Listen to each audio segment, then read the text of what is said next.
Welcome back to the Road to National series. In today's episode, I'm going to take you through a max effort lower workout. So my variation for this week was a banded squat. Now I used 35 kilos of band tension, which is a squat variation I've never done before. However, last week I did 65 kilos of band tension and hit 190 kilos of bar weight. So I knew this week I wanted to hit at least 200 kilos of bar weight, but really somewhere in the 210 to 220 kilos of bar weight range. Now, yesterday I had my, the session before this, I had my disastrous upper max failures. And here I was hoping to just come out at least with this 200 kilos. However, as you can see, there I failed it. So this was frustrating. When it rains, it pours. I am having what can only be described as a bad week. So unlike my upper max failings where I kept trying to reattempt, I decided quickly just to switch max efforts to do a 12-inch box squat, something I haven't done in like over a year. My old max was 190 kilos. I felt like at 200 kilos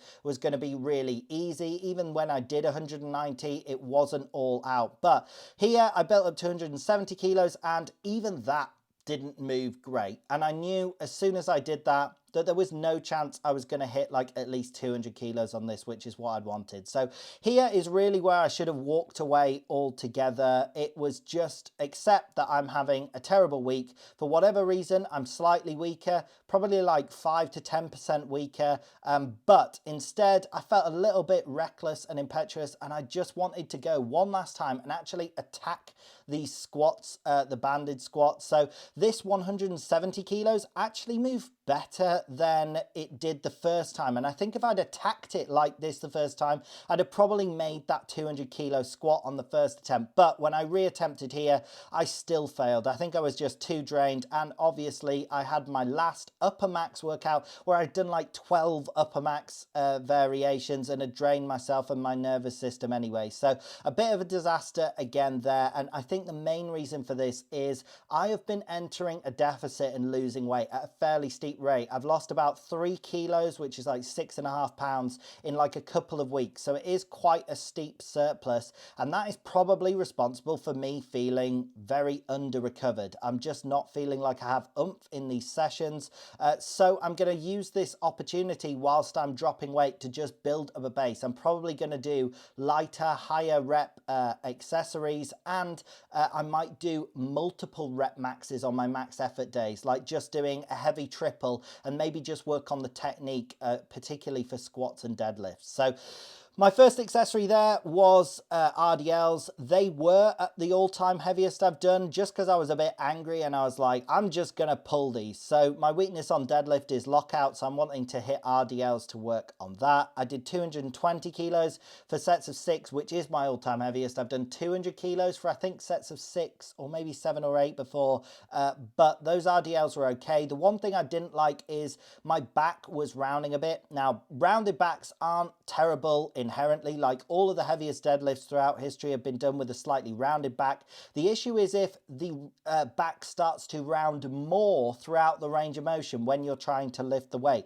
That means that some of the force that you are driving into the ground with your legs is being dissipated into your back and not transferred through your back, through your arms and into the bar. So I've invested in a deadlift belt. Now I have my thick SBD belt, but I find that I can't brace and it just gets in the way when I try and do deadlifts and RDLs and anything like that. So I have ordered a 10mm belt, a thinner belt, and only a 3-inch tall belt instead of like 4 inches. So hopefully that'll be better and I'll use them in my RDLs in future because I wasn't happy with my back rounding. Then the next accessory there was quad extensions. Now they actually went pretty well. They were the heaviest I've done since I've been rehabbing my knee. So for about a year and a half, and I managed a drop set on top of that on the second set. So the knee as well was at least feeling good after all of these max effort attempts and with the banded squats. Like it has been very tender. At least that is a positive to take away from this. Whilst I might be weak and having like a bad week this week,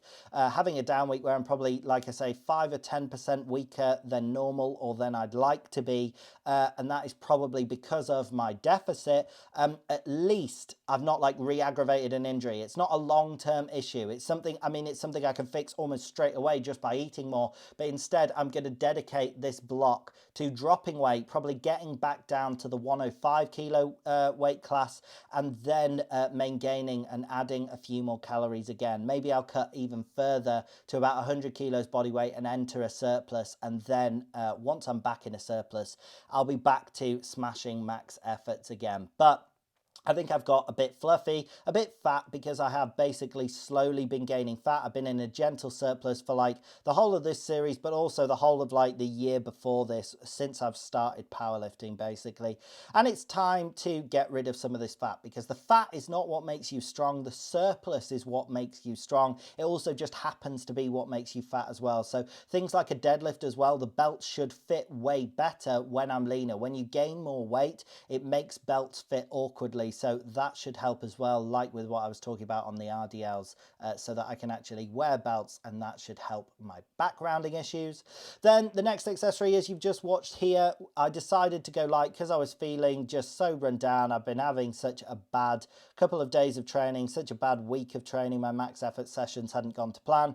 I just did body weight calf raises, and I got a set of 45 on the first set, and then just a set of 36 on the second. So I'd normally always go like 240, and I probably was physically capable of it, but it just burns so bad in the calves. Like, I like training to failure. It's a very clear stimulus for your body to adapt to. The reason that you get stronger or bigger is because your body can't handle whatever you've asked of it with its current level of strength and muscle mass. So training to failure is the clearest way to tell your body you have to get stronger or bigger, because you weren't able to do that with your current level of muscle mass. If you train really meekly, you don't gain any strength or muscle. But whilst I do like training to failure, and I like to follow the adage of never let your mind fail before your body, honestly, those calves just burnt way too harshly. So that's probably something I'll work on as well, like high rep sets of calves while I'm recomping.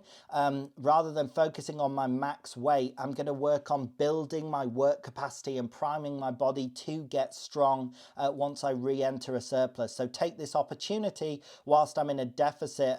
You might just think, oh no, I'm in a deficit, I'm feeling weaker, like that's ruined all of my training. No, there's always an opportunity for you to focus on something. So that is what I'm going to focus on next. So my next accessory there was hip abductions. These went pretty good. Last week I had to fiddle about loads with trying to find whatever band worked, and it still didn't fit perfectly. It was probably a tad easier than I'd have liked it to be, but I just did sets of 20 on each side, and these did pump up the outer glutes pretty well, the abductors.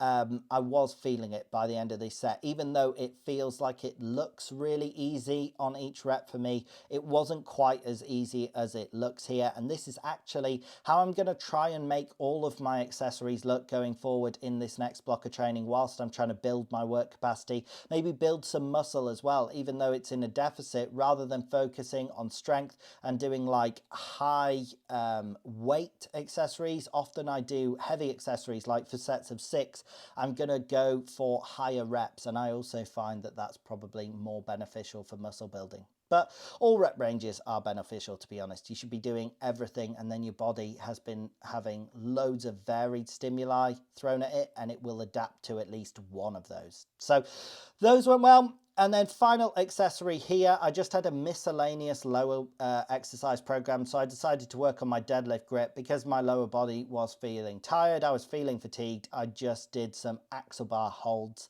to work on my grip isometrically. Obviously, failing deadlifts on grip is terrible, and just strengthening your grip like this isometrically on something like an axle is great for strengthening that grip. So that is it for today's video. I hope you did in fact enjoy the video. If you did, drop it a like, drop it a comment, subscribe, click the bell, all of that good stuff, and have a great day.